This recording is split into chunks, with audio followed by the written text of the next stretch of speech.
علي بن محمد هاشم اسماعيل الكتب الغوث حبيب الكتب الحب وبكر بن محمد المسجد وجبت لذة عمر المسلم بن حمد جعفر بن شيخ مسكر بن أحتر بن حسين بن بكر بن حسين ثم إلى الحبيب أبو عدي بن صادق بن علي بن سكر بن بن محمد بن حسين بن حامد ثم إلى الحبيب محمد بن بشير بعبود بن عينة وشيخ هذه البلدة الحبيب عبد القادر بن أحمد بن فقيه وولد الحبيب الله صلى عليه بن سالم الإدرجي بن إخوانه محمد حسن بن دامان بن علي بن شيخ بن سالم الحبيب محمد بن عبد القادر بن حسين بن أحمد بن محمد الحداد وحسوس على الإمام النووي والشيخ محمد بن عبد الجلاني ثم إلى الأستاذ بن زيد بن مسلمين أبي عمر بن عبد السقاف الحبيب أبو بكر المشهور العدل بن مبارك بن سيد حبيب بن علي بن سيد علي بن نادر بن جفري أستاذي أبو توفيق بن السقاف شيخي سيد الوالد حسين بن عبد السقاف حبيبي علي بن علي بن علي بن مسلم عبد القادر بن أبو بكر السقاف بن إدارة بن صالح بن زيد بن ماء صالح بن حمدان سيد الوالد علي بن صالح بن جنان ثم إلى من عمر المسجد سام بن الملاحقة أن الله يغفر له ورحمه درجات من الجنة ويدخل نياتنا في نياتهم وأعمالنا في أعمالهم وأخلاقنا في أخلاقهم وعلومنا في علومهم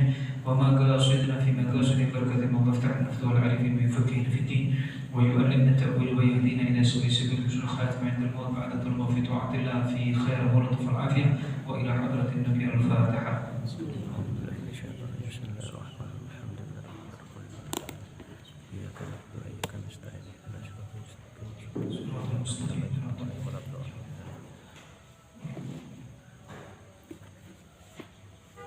بسم الله الرحمن الرحيم الحمد لله رب العالمين وصلى الله وسلم على سيدنا محمد خاتم النبيين وعلى آله وصحبه أجمعين. Melanjutkan pembacaan hadis yang ke-15 an Abi Hurairah radhiyallahu anhu anna Rasulullah sallallahu alaihi wasallam qala man kana yu'minu billahi wal yawmil akhir falyakul khairan aw liyasmut wa man kana yu'minu billahi wal yawmil akhir falyukrim jarahu wa man kana yu'minu billahi wal yawmil akhir falyukrim dhaifahu rawahu al-Bukhari wa Muslim. Syarah yang disampaikan oleh Syekh Muhammad bin Abdul Jardani dalam kitabnya Jawahirul Lu'lu'iyah sampai pada wa man kana yu'minu billahi wal yawmil akhir falyukrim jarahu.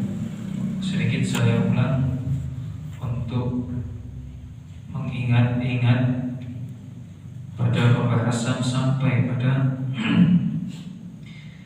wa minha Maruya an Ibn Umar. Ya, kasih tanda maksudnya itu. Ya.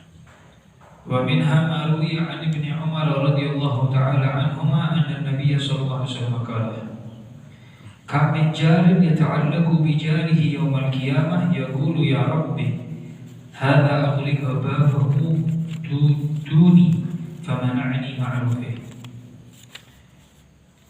Rasulullah SAW bersabda, diriwayatkan dari Abdullah bin Umar, berapa banyak dari para tetangga yang dia menggantungkan kepada atau menggantung tetangganya pada hari kiamat dengan mengatakan, wahai Allah, wahai Tuhanku, ini orang telah menutup pintunya dariku dan dia menahanku dari kebaikannya.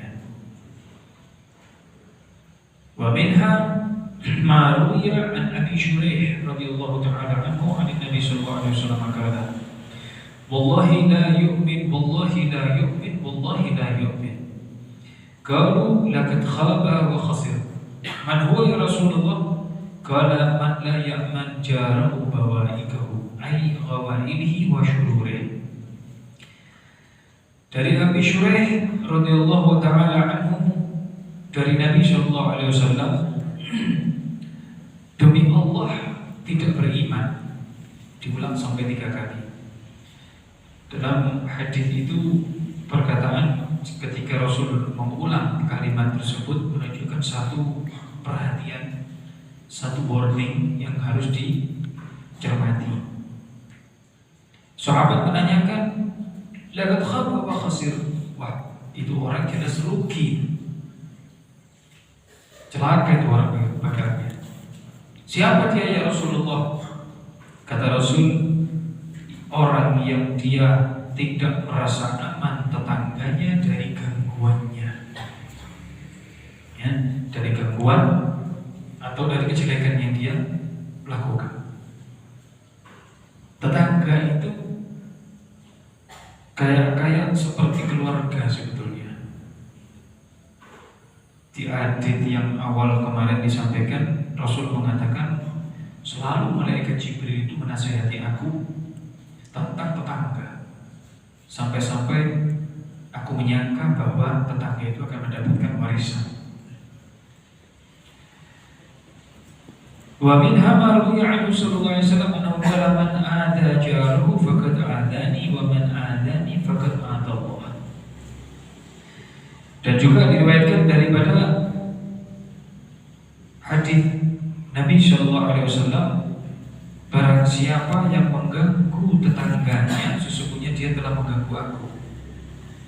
Dan barang siapa yang mengganggu tetangganya, menyakiti tetangganya, maka sesungguhnya dia telah menyakiti aku.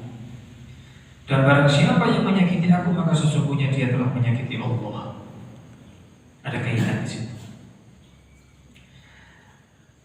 Kita sebagai manusia sosial ini hendaknya berlaku sebagai manusia sosial. Ketika kita tidak ingin diganggu, hendaknya kita jangan mengganggu orang lain. Sekaligus kita sebagai tetangga juga sekaligus memiliki tetangga.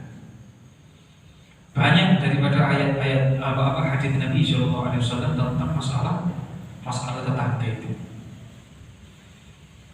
Bahkan Rasul mengatakan, barang siapa yang ingin Allah mencintainya dan Rasul mencintainya, maka hendaknya dia berbicara yang benar atau jujur.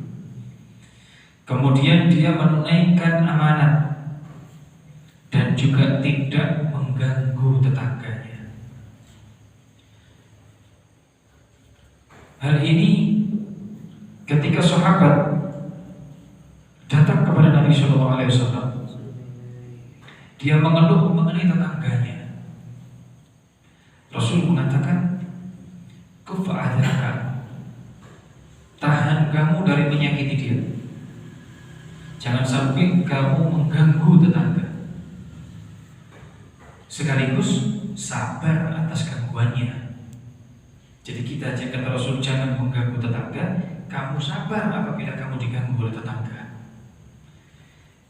Fakafa bil mauti mufarriqa, maka cukuplah dengan kematian itu sebagai pemisah. Maknanya sabar itu nanti sampai kita meninggal itu. Kadang-kadang ya kita sabar itu ada batasnya kan gitu. Tidak ada sabar batas itu. Ya kita saja yang ngomong sabar pun batasi. Selalu diganggu namanya juga manusia. Iya, tapi Rasul mengatakan nih, wa kafa bil mauti mufarriqa. Cukup kematian itu sebagai pemisah antara kamu dengan tetangga itu. Berarti kesabaran kita terhadap tetangga itu keseluruhan, totalitas begitu. Jarang orang yang biasanya bisa sukses, kecuali Allah yang Allah permudah orang itu tuh mampu menjaga kesabarannya. Wa hukiya annahu kana li Malik bin Dinar jarun Yahudi. Dikisahkan itu oleh Syekh Muhammad bin Abdullah di dalam kitab ini bahwa namanya Malik bin Dinar. Jadi orang yang kalau berjalan di atas jalan sufi tasawuf itu kenal siapa Malik bin Dinar. Dia punya tetangga orang Yahudi. Fahawwala mustahimahu ila jidaril bait alladhi fihi Malik. Dan orang Yahudi ini membangun, kamar mandinya, tempat toiletnya dia itu berhimpitan dengan temboknya atau dengan rumahnya Malik bin Dinar. Wa kana jidaru mutahattimah. Nah, tembok itu roboh begitu. Zaman dulu ya, kalau zaman sekarang roboh sudah kita tegur tetangga, Mas, rumahnya ini loh temboknya sudah roboh. Orang dulu diem, rusak temboknya itu, katakan begitu. Fakanat tadkhul minhu najasa wa Malik yunadhifu al-bait fi kulli yawm wa lam yakul syai'a. Jadi toilet yang punya orang Yahudi ini setiap kali, mohon maaf, ketika dia buang hajat, maaf kencing, najasahnya itu masuk mengalir ke rumahnya Malik bin Dinar. Dan Malik bin Dinar setiap hari membersihkan najasah itu. Waduh, ini tidak ada orang sama sekali. Insya Allah tidak ada. Ya. Setiap hari dia membersihkan najis dari kotoran air kencing yang punyanya orang Yahudi yang mengalir ke rumah dia. Kita saja mohon maaf ya, talang ya. Talang itu saja kalau punya tetangga, kalau sudah kena hujan kemudian airnya itu nyiprat ke rumah kita, sudah kayak kebakaran jenggot kita sudah. Loh ya Allah, Pak, sampai lihat Pak, ini tidak najis itu. Ya, kena percikan daripada air hujan dari tembok, betul. Wa kamala dzalik muddah wa wasabirun 'ala al-adab. Dan Malik bin Dinar sabar sepanjang waktu itu, dia tidak melakukan protes kepada tetangganya atas gangguan kesulitan yang dia dapatkan. Fadhaqa sadrul Yahud. Akhirnya orang Yahudi ini jengkel. Kenapa? Min kathrati sabrihi ala hadhil masyaqqah. Ini orang kok sabar banget ya, tak ganggu padahal rumahnya ini. Tetap tidak marah, tidak apa. Akhirnya dia mengatakan, ya Malik, hei Malik, ataituka wa anta sabirun lam tukhbirni. Kamu saya ganggu dan kamu sabar, kamu tidak kasih kabar, tidak beritahu kepada saya. Istilah kata kamu tidak negur saya. Kata Malik bin Dinar, qala Rasulullah sallallahu alaihi wasallam, ma zala Jibril yusini bil jar hatta dhanantu annahu sayuwarrithu. Selalu kata Rasulullah, selalu malaikat Jibril itu mewasiatkan kepada aku tentang tetangga. Sampai-sampai kata Rasul, aku menyangka bahwa tetangga itu mendapatkan warisan dari aku, akan menerima warisan. Akhirnya fanadimal yahud wa aslama wa hasuna islam. Akhirnya orang Yahudi tadi menyesal, kemudian dia masuk Islam dan dia bagus keislamannya setelah itu. Tidak pakai didakwahi ya. Cukup ditunjukkan akhlaknya Rasulullah, kesabaran yang diajarkan oleh Rasulullah, orang Yahudi itu masuk ke dalam Islam. Ini pernah saya dapatkan kisah dari Sayyidul Walid di Surabaya, masih mudanya. Beliau punya teman orang luar pulau. Sebelahnya temannya juga. Nah kebetulan tetangga yang orang Arab ini, dia bangun rumah seperti tadi yang saya katakan. Jadi palangnya itu, gentengnya itu, kalau kena hujan ngalir nyiprat ke rumahnya dia, agak lebih tinggi dari rumah sebelah. Yang teman satunya kenal, dia datangi rumahnya, sudah mau dipukul. Subhanallah, Walid lewat di kampung situ, dilihat kok ada rame-rame, noleh ke dalam rumahnya. Loh, ini kan rumahnya teman Anda. Di situ sudah bersama-sama berdiri. Ini kan rumah saya bangun, apa kata saya? Kata semuanya, iya tapi lihat dong, rame sudah mau dipukul. Akhirnya apa masuk, assalamualaikum. Waalaikumsalam. Kemudian ada keperluan apa? Dan saya lihat kok ada rame-rame ini. Kalau boleh saya kepingin tahu apa sih masalahnya. Akhirnya diceritakan sama orang yang luar pulau itu. Pak A katakan begitu, fulan ini dituntut apa? Diajak keluar ke rumah, ditunjukkan bangunannya. Kamu lihat, ini gentengnya dia. Kalau ada hujan, airnya ngalir, talang ya. Talang itu tidak tampung air itu. Kemudian mesti keluar nyiprat masuk ke rumah saya, kena temboknya. Dikatakan begitu. Kemudian setelah itu orang tersebut dituntun sama Pak, kamu tunggu di sini. Suruh pulang ke rumah, diomongi Syufi diceritakan tentang Rasulullah. Diceritakan ini begini Rasulullah itu seperti begini. Kemudian diceritakan salaf-salaf. Ada tetangga itu, ada satu orang salaf itu begini, diketok rumahnya, dimintai ini, diambil, dibilang kurang, ambil lagi. Walhasil diceritakan tentang kesabaran seorang dan keuntungan orang yang sabar tentang gangguan tetangga. Akhirnya itu orang jazakumullah khair. Yang bangun rumah ini, terima kasih banyak. Demikian. Bukan yang bangun rumah, apa namanya? Orang yang punya yang luar fulan ini diceritakan seperti itu. Oh, Masya Allah, dia bangun di peluk. Kamu tunggu di sini. Itu orang yang punya rumah keluar ke rumahnya orang Arab yang lagi bangun rumah. Kemudian assalamualaikum, itu tidak pakai ngomong, dipeluk. Tadi yang sudah sama-sama berdiri, yang sudah mau dipukul karena marahnya, masuk dipeluk. Dikatakan, ya fulan, disebut namanya, ya fulan, silahkan kamu bangun rumah, silahkan kamu tinggikan rumah kamu, silahkan. Saya tidak terganggu. Keluar itu yang punya rumah orang Arab ini keluar dicari sama saya. Kemudian ditanya, ya Alwi, dia begitu. Kamu ngomongnya apa itu orang itu? Ini orang gampang naik pitam. Ini orang gampang marah. Ini orang tamparan satu kampung sudah kenal.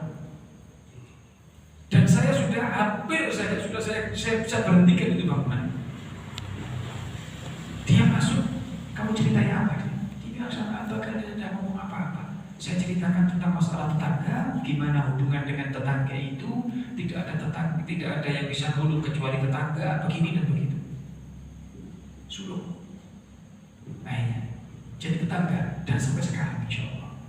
Dan kebetulan juga rumah itu saya pernah masuk, rumah yang pertama dan rumah itu. Dan kalau tidak salah sekarang rumahnya orang itu dibeli sama orang itu.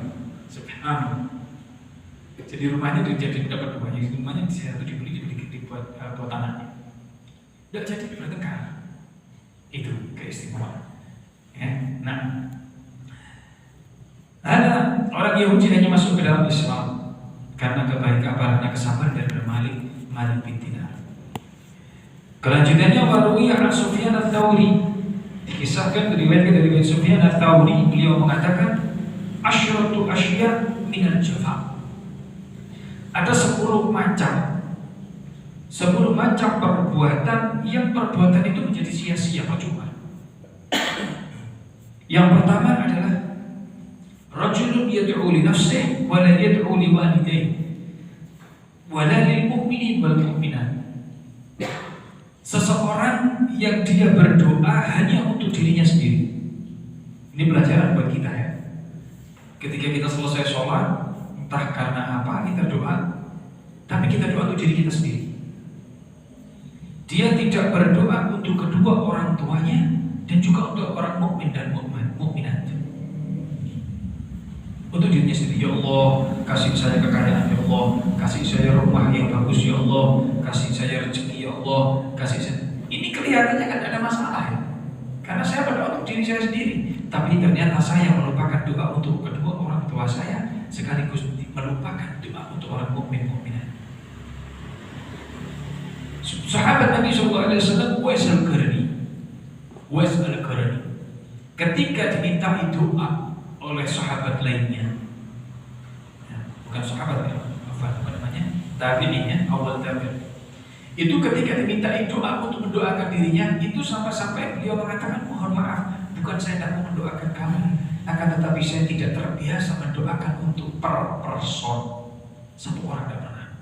Jadi setiap kali saya berdoa, saya selalu menyematkan di dalam doa itu lil mu'minin wal mu'minat wal muslimin wal muslimat. Ini Sayyidina Uwais al-Qarni. Ya. Dan orang tersebut dikatakan oleh Imam Sufyan ats-Tsauri minal jafa. Rugi dia. Sia-sia perbuatan itu. Kelihatannya tidak ada masalah itu. Tapi karena kita melupakan doa kepada kedua orang tua kita. Padahal kita menjadi bisa seperti itu karena orang tua. Atau bisa sukses itu karena orang tua. Makanya dikatakan oleh Habib Umar, jadikan orang tua kamu sebagai raja, maka kamu sama Allah dijadikan oleh Allah sebagai raja. Muliakan orang tua, maka kamu akan dimuliakan. Ya. Nah, wa tsani rajulun yata'allamul Qur'an wa la yaqra' minhu fi kulli yawmin 100 ayah. Seseorang yang mempelajari Al-Quran, membaca Al-Quran, bisa membaca Al-Quran tapi dia tidak membaca dalam setiap harinya 100 ayat. Kan 100 ayat itu banyak. Ya. Kalau satu hari 100 ayat kayaknya sekarang ini agak jarang, paling-paling Allahumma 1 juz itu sudah bagus. Ya. 100 ayat. Ini. Bahwa kata Imam Sufyan Ats-Tsauri bin Al-Jafar. Belajar di Al-Quran tapi dia kadang bacanya sedikit, tidak banyak. Yang ketiga kata beliau, rajulun dakhala al-masjid wa kharaja wa lam yusalli rak'atain. Seseorang yang masuk ke masjid sampai dia keluar, dan dia keluar dari masjid tapi dia tidak salat 2 rakaat. Minal jafa, rugi itu. Ya. Perbuatan itu sia-sia, percuma. Karena satu ketika Rasulullah SAW di dalam ketika memberikan satu pelajaran begitu kepada para sahabat, masuklah seseorang ke dalam masjid, kemudian langsung duduk, dihentikan sama Rasulullah. Kalau saya tidak pernah baca, tidak salah dengar itu, dihentikan sama Rasulullah, kum warka, bangun wahai fulan dan sholatlah 2 rakaat, sholat tahiyatul masjid. Ya. Kemudian yang keempat, rajulun yamurru 'ala al-maqabir wa lam yusallim 'ala ahliha wa lam yad'u lahum. Seseorang yang melewati pekuburan umum, sering kita ya melewati pekuburan umum begitu, atau mungkin ketika kita masuk ke dalam kuburan, ketika kita ingin ziarah kepada kedua orang tua yang sudah meninggal atau kepada guru kita begitu. Tapi dia tidak mengucapkan salam kepada penduduk kubur dan tidak mendoakan kepada mereka. Ya. Bahkan ada seorang sahabat, sahabat kami ya, bukan sahabat Rasul, sahabat kami, teman begitu. Beliau mengatakan, mungkin antum pernah dengar Al-Habib Tahir bin Abdullah Al-Kaf, seorang ahli khutbah yang baru kemarin haulnya itu 1 tahun. Itu beliau mengatakan, saya kalau sudah jalan sama Habib Tahir naik mobil ini, itu setiap kali ada kuburan umum kelewat entah sebelah kanan entah sebelah kiri, beliau langsung mengucapkan assalamualaikum ya ahli kubur, al-fatihah, lalu mendoakan semua penduduk kubur. Allah alam, saya lupa itu di daerah mana, itu Pasuruan atau Madura. Itu banyak, kadang-kadang saya belum selesai baca Fatihah sudah ketemu kuburan lagi, baca Fatihah lagi. Jadi nyambung Fatihahnya, ada sampai 7 kali. Jadi lewat ada kuburan umum, Fatihah ilalau kullu jami'an muslimin fi hadhihi al-maqbarah Allah yaghfir lahum wa ila hadratin Nabi al-Fatihah, baca Fatihah 1 mobil. Ini bagus, bismillahirrahmanirrahim, sudah melewati kuburan satunya lagi. Nabi Tuhan ucapkan lagi Al-Fatihah ila jami'al muslimin fi hadhihi al-maqbarah.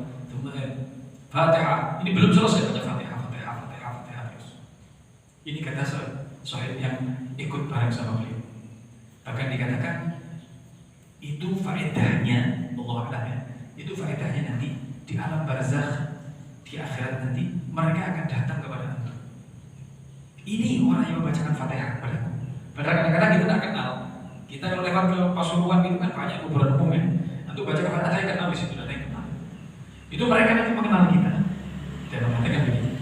Bahkan dikatakan juga fawaid, Allah a'lam, ini belum dapatkan satu di literatur mana. Cuman saya pernah dapatkan dari omongan para syaitan. Kalau kita masuk ke kuburan umum, bacakan Fatihah, ucapkan salam. Assalamualaikum ya ahli kubur. Ya, yaghfirullahu lana wa lakum antum salafuna wa nahnu bil athar. Allah mengampuni kita. Ketika kita belum mengucapkan itu, dikatakan jangan baca di namanya ini kuburan. Apa maisan? Jangan baca itu. Karena itu nanti gampang menjadikan kita lupa. Gampang lupa. Ini orang tua dulu.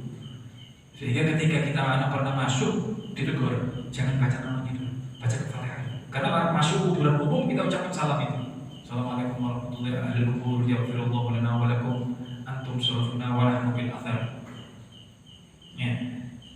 Kita mendoakan kepada mereka, nah baru kita baca namanya, ada masalah. Ini Allah alam, saya belum dapatkan cuma dari omongan daripada orang-orang tua. Nah. Yang kelima, rajulun dakhala al-Madinah fi yaumil Jum'ah thumma kharaja wa lam yusalli al-Jum'ah. Ya. Nah, orang yang mengucap maaf ya, ada kekurangan. Orang yang masuk ke kuburan umum kemudian tidak mengucapkan salam, kemudian tidak baca mendoakan mereka, itu juga tidak melakukan sunnah. Rasul kan juga seperti itu. Rasul SAW selalu masuk ke bagi ketika ya, di kuburan bagi itu setiap malam Rasul masuk mengucapkan salam dan mendoakan mereka. Allahumma ighfir li ahli bagi'il gharqad. Ya, selalu mendoakan kepada orang-orang ahli kubur. Kemudian seseorang yang masuk ke kota pada hari Jumat, kemudian dia keluar dari kota tersebut tapi dia tidak sholat Jumat, ada minal jafar. Ya, walaupun musafir begitu. Pernah satu ketika satu orang anak begitu, ketika masuk ke dalam kota, masafatul qasr, boleh kan kita tidak sholat Jumat? Kalau musafir kan boleh ya, tidak sholat Jumat. Ada syarat-syarat yang harus dipenuhi, yakni keluar sebelum fajar hari Jumat begitu. Kemudian syaratnya perjalanan juga masafah qasr, itu baru boleh tidak sholat Jumat, ganti sholat zuhur karena dia musafir. Nah si anak ini kemudian dia karena dia musafir tidak sholat Jumat. Setelah pulang ke rumahnya ditanya sama ayahnya, kamu tadi sholat Jumat enggak? Dia bilang, enggak ya Abah, kan saya musafir, saya berangkat keluar rumahnya hari Kamis. Itu fitnah menjadikan ditegur dan dimarahi sama orang tuanya. Walaupun kamu musafir sholat Jumat, walaupun kamu musafir sholat Jumat kamu, kenapa? Karena di dalam sholat Jumat di hari Jumat itu ada satu waktu yang ketika engkau berdoa tidak ditolak sama Allah. Ada yang mengatakan Jumat pada saat Jumat itu khotib sedang duduk, ada yang mengatakan begitu. Ya, ada pada saat jadi ritual sholat Jumat di situ itu ada salah satu waktu dikatakan begitu pada hari Jumat. Ada rahasia sir yang besar pada hari Jumat itu. Ya. Ini orang yang masuk ke satu kota sampai dia keluar dia tak sholat Jumat, ada minal jafar. Ya karena rajulun nazala fi mahallatihi rajulun 'alim wa lam yadhhab liyata'allam minhu syai'an min al-'ilm. Seseorang yang dia telah masuk ke tempat dia, satu orang yang alim, orang soleh misalnya begitu ya, dan dia tidak berangkat ke orang tersebut untuk belajar atau kalau tidak minta doa kepada dia. Dan dia cepat.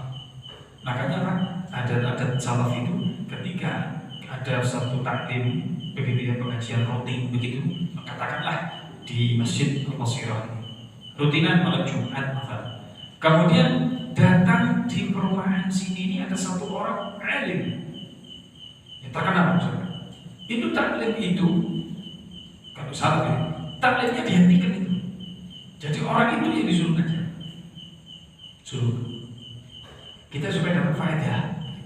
Loh itu kan kita kan istiqomah, iya, tidak melepas istiqomah tetap. Tapi beliaunya yang disuruh memberikan satu pengajian.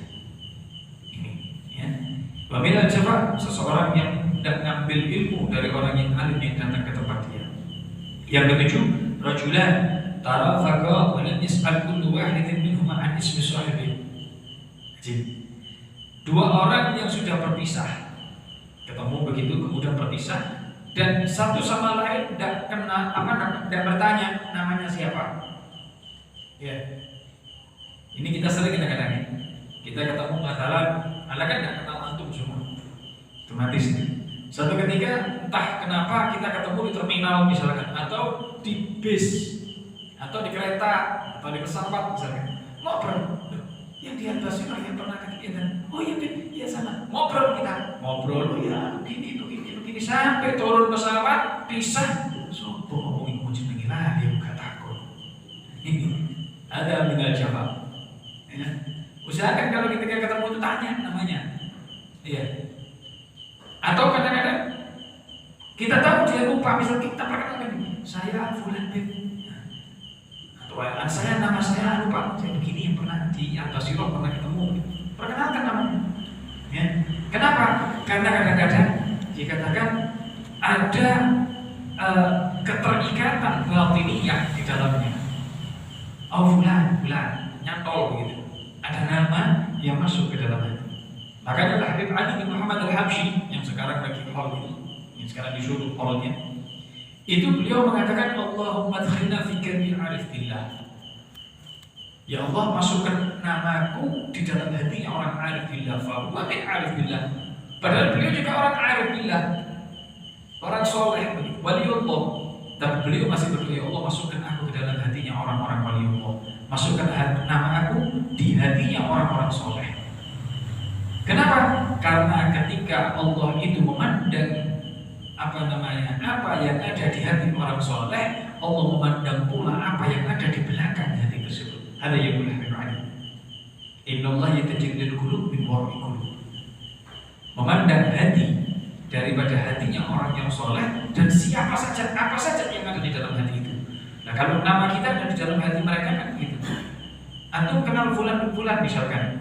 Oh, saya kenal itu orang sini. Nah, berarti itu ada di hati mereka. Nah, kita kenal fulan. Yang mana orangnya ya? Nah, kadang-kadang seperti itu. Ya. Nah, karena itu ada supaya kita tidak sia-sia, ada percuma begitu. Nah, hendaknya kita menanyakan nama daripada orang tersebut, atau kita memperkenalkan diri. Bahkan disunahkan ketika seseorang itu mencintai orang lain. Misalkan ada satu orang kadang-kadang teman begitu, lihat dari amalnya santri, masya Allah, akhlak begitu, saya suka sama ini orang. Itu kita datang, itu disunahkan memberitahu kepada dia, ya fulan, sesungguhnya aku cinta sama kamu karena Allah. Ada sunnah. Ini cara kita dapatkan, ini cara kita lakukan. Contoh misalnya, ada seorang ahli khutbah, seorang yang alim di sini ngajar begitu, di masjid mana atau di mana, ketika kita hadir atau mengajar, ini orang masya Allah, senang saya melihat wajahnya teduh, hati saya tenang begini. Datang itu orang, datang, assalamualaikum Ustaz, waalaikumsalam, perkenalkan nama saya Fulan bin Fulan. Ustaz, saya cinta sama antum karena Allah. Itu sunnah, dan itu dilakukan oleh orang-orang di zaman sahabat itu. Pada tabi'in ketemu Sayyidina Mu'adz bin Jabal itu langsung dia ngomong Sayyidina Mu'adz bin Jabal. Sayyidina Mu'adz bin Jabal orangnya ganteng. Ketika di masjid ada seseorang melihat begitu, didatangi. Ya fulan, man ismukum? Bertanya kepada sebelahnya, itu siapa orang itu? Orang raut wajahnya ceria, cerah, pakai celak, mukanya bercahaya. Dan ketika orang-orang yang lagi taklim itu menemukan satu permasalahan yang sulit, bangun menuju ke orang itu siapa namanya? Oh, itu sahabatnya Rasulullah. Siapa namanya? Mu'adz bin Jabal. Ini sahabat Rasulullah. Iya. Kemudian didatangi itu, ditunggu ketika sholat subuh, selesai sholat langsung assalamualaikum, memperkenalkan diri. Wallahi inni la uhibbuk. Demi Allah saya cinta sama kamu. Itu disunahkan untuk menyampaikan itu. Nah, setelah mengucapkan seperti itu, orang yang dicintai kan, oh fulan, namanya masuk ke situ, gitu. Jadi kenal, gitu. Disunahkan untuk langsung memberitahu kepada dia. Lagi kalimat, oh ini la uhibbuk, ini bukan main-main. Tidak sembarangan. Sekian kita orang kita Ronaldo itu main arena, oh aku cinta sama itu, tapi dulu. Kalau orang sudah cinta itu butuh bukti, begitu.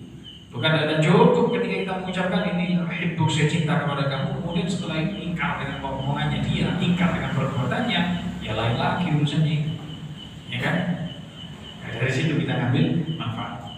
Nah, kemudian yang ke-8, rajulun ta'ahu rajulun ila dhiyafah fa'ajabahu thumma lam yadhhab ila dhiyafah.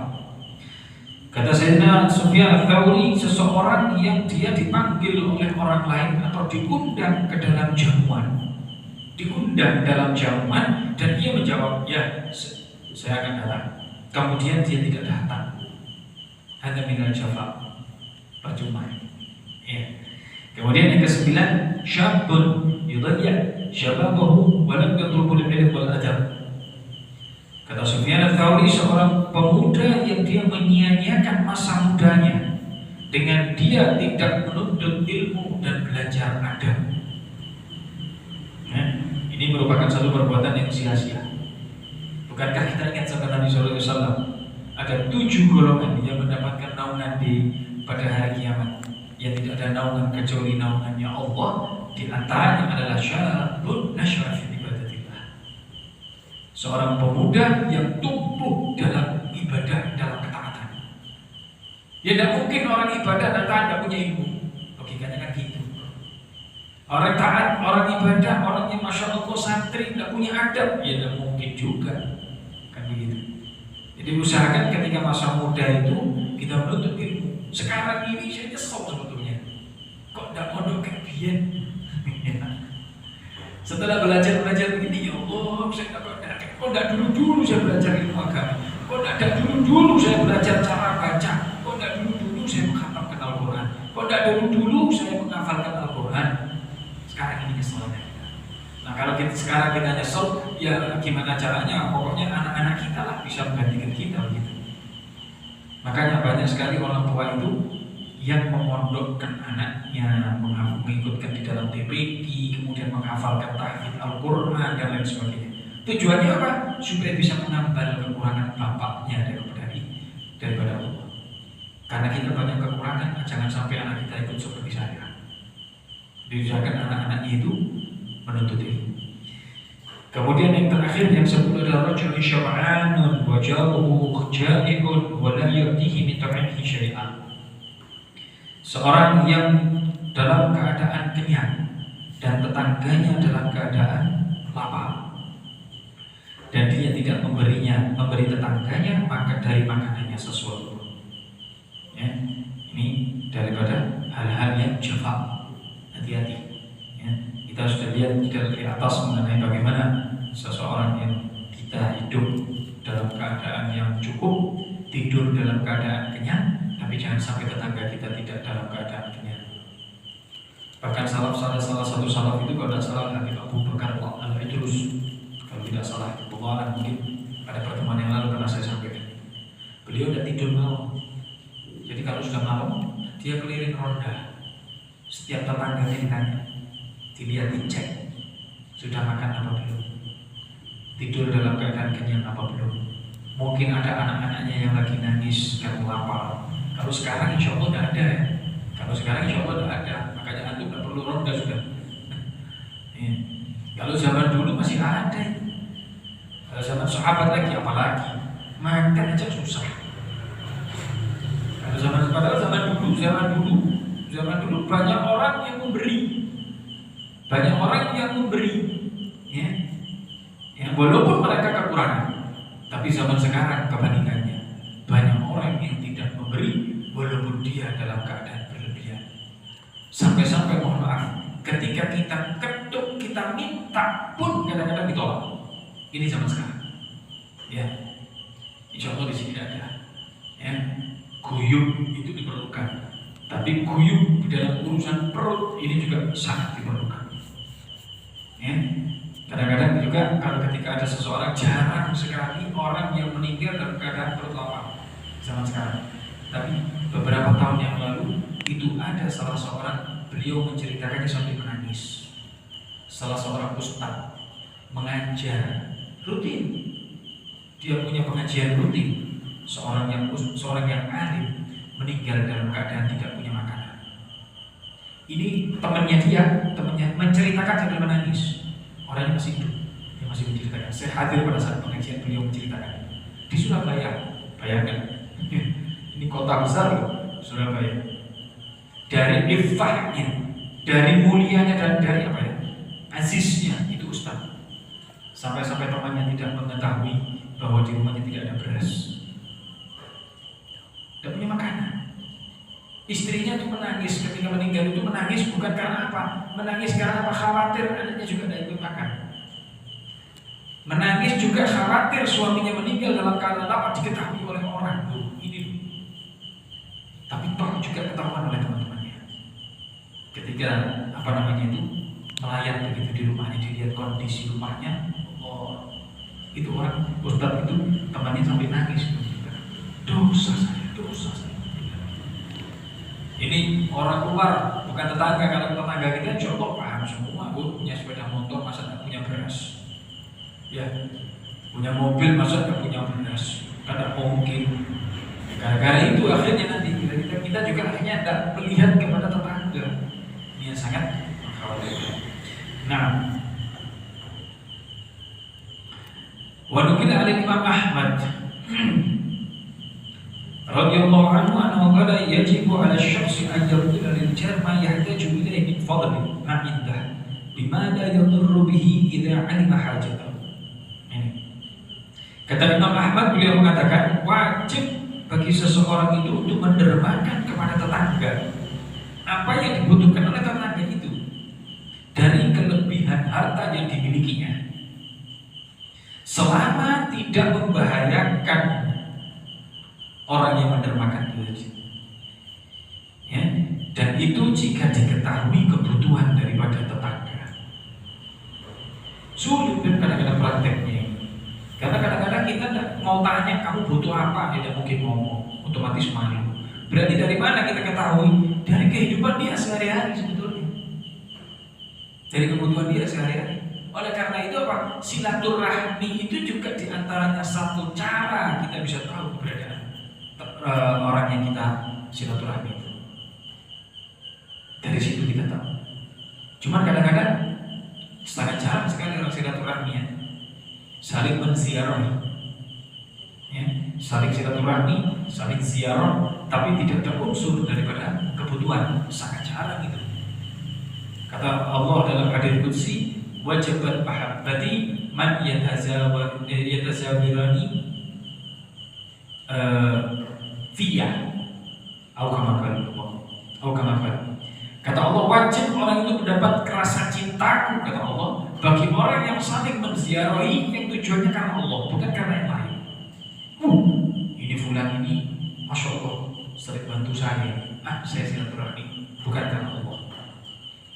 Ya, karena Allah itu tidak ada tendensi apapun, tidak ada unsur bela kebutuhan karena unsur dia sering bantu, tidak ada. Ini yang sangat jarang. Wajibat mahabbati man yatazawirani fiyah, yang saling menziarahi. Tidak ada kebutuhan, tidak ada keperluan. Bahkan satu ketika ada satu orang yang memerlukan diri untuk menziarahi temannya yang ada di desa lain. Itu dikisahkan itu. Sampai-sampai Allah mengutus malaikat untuk bertanya kepada itu orang, hendak kemana engkau ya fulan? Karena Anda mau ke tempat saudara saya ada di lembah sebelah sini, butuh perjalanan itu. Apa kamu punya hutang sama dia? Apa dia pernah bantu sama kamu? Enggak. Apa karena ini karena itu? Enggak. Pasti Anda ingin ziarah kepada dia.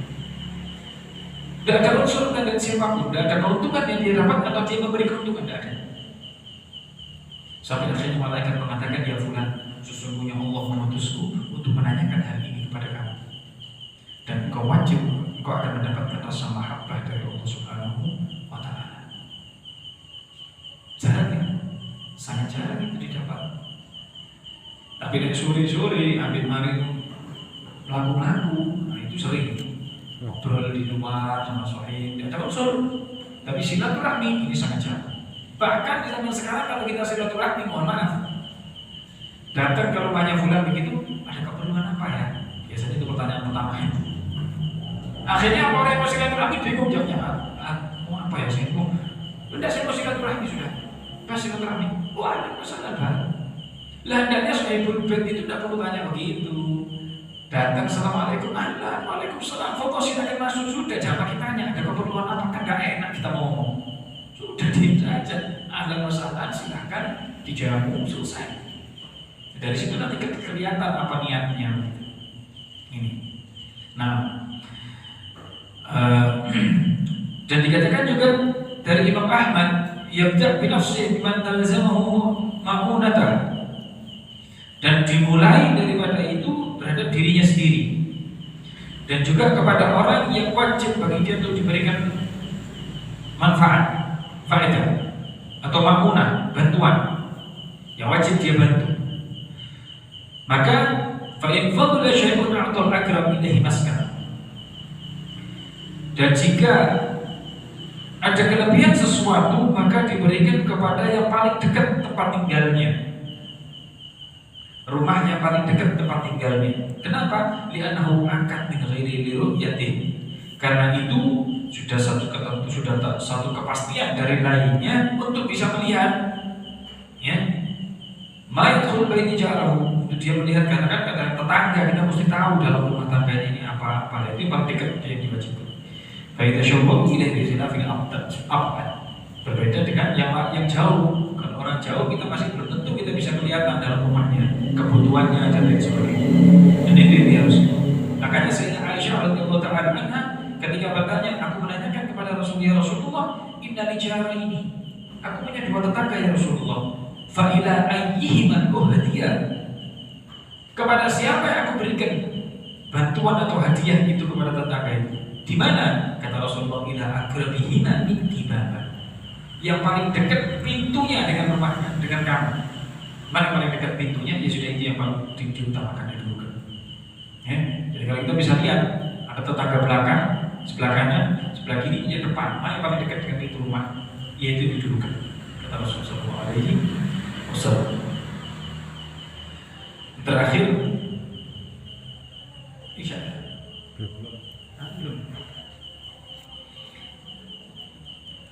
Yundabu ta'timul ahwaj fal ahwaj. Dianjurkan mendahulukan yang lebih butuh daripada yang paling butuh. Ya. Dari banyak orang butuh, yang paling butuh didulukan. Khususan idza kana dza qarabah. Khususnya kepada orang yang memiliki hubungan kekerabatan atau perempuan janda. Ada armalah, ada mutlak. Perempuan itu yang tidak bersuami itu ada dua yang disebutkan di dalam Al-Quran. Kalau armalah itu disebutkan yang tidak punya suami tapi suaminya meninggal, itu armalah, janda mati. Tapi kalau perempuan tidak bersuami tapi masih ada yang dicerai, namanya mutolak. Itu bedanya. Yang didulukan adalah yang armalah dan dia punya anak yatim, itu didulukan. Dan diriwayatkan dari Sayyidina Jabir, tetangga itu ada tiga. Insya Allah kita paham ini. Ada tetangga yang memiliki satu hak, dan itu yang paling dekat, tetangga paling dekat. Tetangga memiliki dua hak, yakni tetangga yang memiliki dua hak dan tetangga memiliki tiga hak. Wa huwa afdhalul jiran. Yang memiliki tiga hak itu memiliki ada yang paling afdal. Ada satu hak, dua hak dan tiga hak. Adapun yang pertama adalah jarul musyrik. Kita punya tetangga orang kafir. Kalau memiliki dua, itu tetangga muslim, yakni hak tetangga dan hak non muslim. Kalau memiliki tiga, yakni orang tetangga muslim memiliki hubungan rahim, kekerabatan dengan kita, hubungan darah. Jadi dia punya hak muslim, hak tetangga, hak muslim dan hak darah. Misalnya kebetulan bukan tetangga, itu yang lebih berhak. Yang lebih berhak. Lebih rumah saya tidak punya tetangga, tidak punya keluarga saya jauh semua. Apa biasanya kalau jadi perumahannya, sudah perumahan itu jarang sekali. Jadi saya sudah di sini kan, nah rumah saya ini ada ya, itu tetangga muslim ini didulukan. Nah kalau tetangga itu punya tetangga orang kafir dan orang muslim, mana yang didulukan? Ya yang muslim ini didulukan. Ya, oleh perkataan maulid kemarin oleh perkataan ya itu dikasih. Ya, yang kafir dikasih, berarti kalau ada baru dikasih, kalau tidak ada yang muslim didulukan. Ya, memiliki dua. Waliya'lam annahu kama yutlabu min asy-syakhsi ikramul jar ma'al ha'id yutlab minhu ikramul malakain. Dan ketahuilah, kata Syekh Muhammad bin Abdullah, beliau mengatakan sebagaimana seseorang itu diharapkan untuk memuliakan tetangga, yang tetangga itu ada batas. Ya.